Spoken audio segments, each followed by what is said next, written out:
The Afrozons show with your girl SheilaO, and this is How Far. How far now? How you all doing? On the show with me is Casanova 500. Cass, what's good? What's popping? Hey, what's going on, Sheila, man? Another day. I'm blessed. How about you?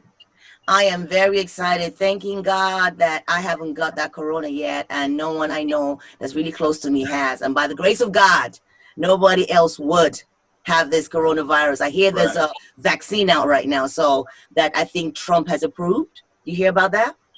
Yeah. It's so much going on, and then, yeah. You never know with Trump, right? Exactly. That's You never know with Trump. Vaccination conversation, but yeah. I know, right? Crazy times we live in, but yeah, how far shall we go with that? How far? On the show, we have a multi-diverse artist who's also a music producer. He signed to Chocolate City, one of Africa's top recognized labels that also has an affiliation with Warner Music. He goes by the name CKAY. CKAY, how far? How far now? I'm good. I do. What's happening? What's in the happen now? Nothing they have for my bro. Bless.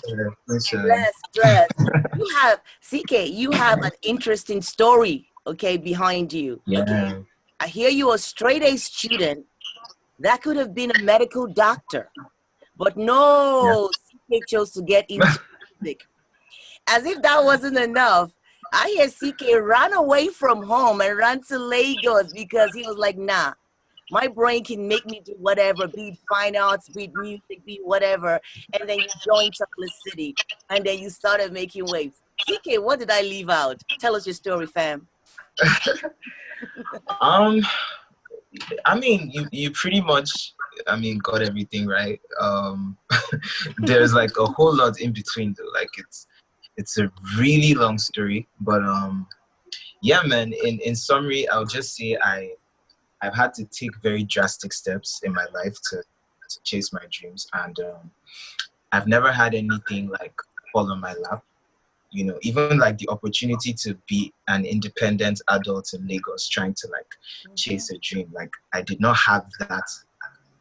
Like that didn't fall on my lap because I didn't even grow up here, and I had to like move here against my parents' will and fend for myself at a really young age. So like, yeah, that's like been my whole story. Like I've had to take drastic steps, and each time I take those drastic steps, it's always like really rewarding for me. So like, yeah, basically. That's good. So how did you get the deal with Chocolate City? I'd say I first came to the label as a producer, and so actually the first time I came to the label, I actually wanted to get signed at first. So I came with my music, you know, I played it for the A&R and everything, and I told him that, oh, I produced too, and he was like, oh, for real?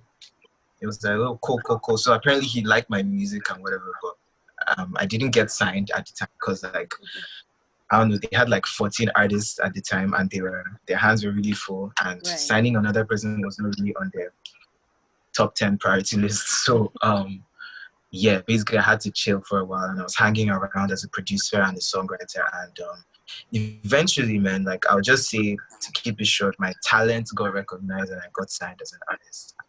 That's beautiful. Yeah, so which do you prefer more? CKAY, which do you prefer more, being naturally gifted with the act of producing and being an artist? Which do you prefer doing? Do you prefer producing songs, or do you prefer being the song, the artist? Which do you prefer? To be honest, both are the same thing for me, because I'm not just an artist, I'm an all-round creative. Like I basically convert my emotions and my imagination into either visuals or into sounds or stuff. And that is not limited to vocals. That is limited to the entire vibe of a song, to create a vibe from nothing. Right. Like, for instance, me feeling a certain type of way. Like I'm someone who has very complex emotions, and it's not very easy for me to explain my emotions to people.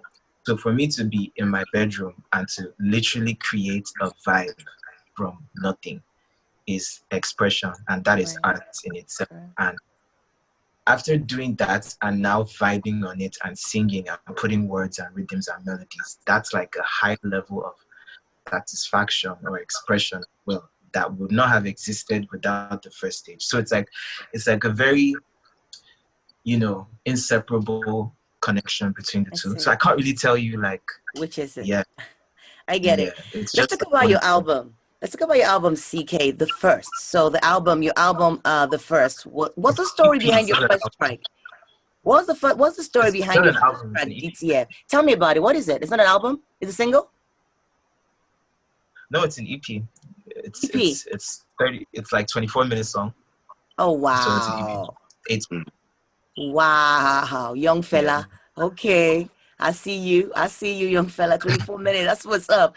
So tell us about the first track, DTF. Yeah. What's the story behind DTF? Basically it's just like me. So I was in a relationship like I think was it last year or the year before, and Was she fine? yeah, what? Was she a fine girl? Yeah, obviously she was I'm fine. just messing with you. I'm just messing. Go and So tell us the basically, story. so basically what happened here, like it was very toxic, very, very toxic relationship that I regret ever happened, Wow. you know. And I realized, like thinking back on the whole situation, I just realized that the whole mess which that relationship was as a result of like we feeling like we owed it to ourselves to be in a relationship after a one night stand, which is what it is. I mean, it doesn't have to be any more than that. It is what it is. Really? Word. So like, yeah, and I was just like, yo, we'll probably still be friends today. We'll probably still be in a good vibe because we don't talk anymore. But like, there's no positive energy between us at all. And it's so crazy because we used to be like this at a point. So I just felt like if it was left as what it was supposed to be, that would not happen. So then I made DTF. That's the story. So Okay, it would be like what I would have told her if I could go back in time. Yeah, I know all about toxic relationships, Sheila. I feel them. I may have played my part in that too as well. But you know, what is it about toxic relationships that create such like the best music? If you notice, a lot of artists when they really go through just that pain and just, I salute you for being vulnerable enough to really just put that and to be able to create something like that. Like I'm just piggybacking off the toxic, but. What I want to know is, as such a like creative and a producer, did you produce all the tracks on the EP, or did you collab with any others on that? I produced half of the songs on EP. I produced 4 of them. The other 4 were produced by Tempo and BMH, 2 very talented producers. But like for me, I'm really, really like involved in every single record I make. I try to like, I have a direction. I have what I see in my head, what I hear in my head, and I try to explain it to the producer as best I can. And I hear the beat, and if it slaps, it slaps, and I just record the song and we have a song. And I was wondering how would that work, because you're obviously such a creative, and anybody in that realm, you like to have full creative control, or you already have a vision of what you want to do. And then that's why I wonder, like linking with somebody else, is there like any give to that, or do you usually find it easy to do? Is that hard to do? So the funny thing for me, when I'm making music with a producer, like before we even start making music, I try to spend like an hour or 2 talking. Like we just vibe, we just like playing music and having conversations about like where the sound is going, where the sound is coming from, you know, and just like we just vibe, then we start making music. So that process of vibing creates like a bond between me and the producer. So we're like on the same page, we're on the same vibe. And when that happens, like crazy music happens. You know? So like even with the whole energy, the whole toxic energy thing, like for me, I notice that when I'm in a very toxic situation or a very sad situation, my emotions are like flying all over the place. Like on a normal like I'm an emotional person. I'm a Cancer, so we tend to be we tend to hide our substance, our emotionalness. We hide it because people tend to take advantage. So in times like breakups or sadness, like those emotions are like everywhere, you know, and in those moments you can't really like guard them. And when it like bursts at the seams, like that makes you make the most crazy music. Yeah. I don't really know how to explain it to you, but like, yeah, it's all about energy. Like the energy you feel, or the energy that makes what you are in that moment, is the energy that goes into the song. Is the energy that makes you sing a particular melody or line in a certain way. You know, it's just energy. Is that like a form, like a release? Or do you feel like therapeutic by being able to create something like that off of that? Did I what? Do you find that it's like therapeutic just being able to release that? Is that like a part of the process? Yeah. Part of the process of healing. No, I totally relate to that. So CKAY, who are your mentors in the industry in Nigeria? Anyone you're looking up, you ever looked up to? Because you're young. So who are those that when you were growing up and, you know, you were like, because I read about, no mentor? Okay, let me finish. I read about your growing up and everything in the North. I think your dad has a musical background, and you've always had to be home, and you've always had to like create stuff yourself. You weren't allowed to just go out. You were very shielded as a kid. So at that time growing up in Nigeria, or let me even say in Africa at large, because music is everywhere, who were your mentors? Or was there a mentor? Did you have a mentor that you looked up to? Def. Wizkid, like, Wizkid is like, Wizkid, man. That's it. That's it. I mean, I love everyone else. Period. Everyone else. But listen, Wizkid, you don't understand. What is special about Wiz? What is so special about Wizkid? About Wiz? Tell us. Everything. So he's gonna watch. Wizkid was the first young artist in Nigeria. First of all, like, Wizkid was a pioneer. Like, before Wizkid, there was no young boy or young girl that was singing in Nigeria, that was dressing fly. Wizkid was an icon to all of us when we were growing up. So, like, the way we stand Wizkid in Nigeria, like, it just, you can't understand it because, do you understand? Like, it's more than, it's more than just like the music. It's about what he represents. It's about so many things, man. But Wizkid, def. Burna Boy, Wizkid FC. I respect Burna Boy a lot because Burna Boy, I would say, I kind of see like elements of my own story in Burna Boy, in the sense that like Burna Boy was always very talented, but he was always conveniently overlooked. Like, they tried to conveniently overlook him for a long time, and eventually the talent just spoke for itself. And, you know, I really admire that. And, you know, it's very inspiring for me. So I definitely look up to Burna as well. But yeah, Wizkid, man, def, number one. Okay. Hey, Kaz, you heard it's all about Wizkid for CKAY. What you thinking, Kaz? Okay, I'm curious, what about the States? Have you, did you ever have any influences coming from any hip hop artists or any American artists coming up? Oh, yeah. Def. Chris Brown. Yeah. Young Chris Brown. You know, like, of course, I still love Chris Brown now, but like that Chris Brown captivated me like at a young age. Justin Bieber too. Yeah. Who else? I loved everyone, man. Usher,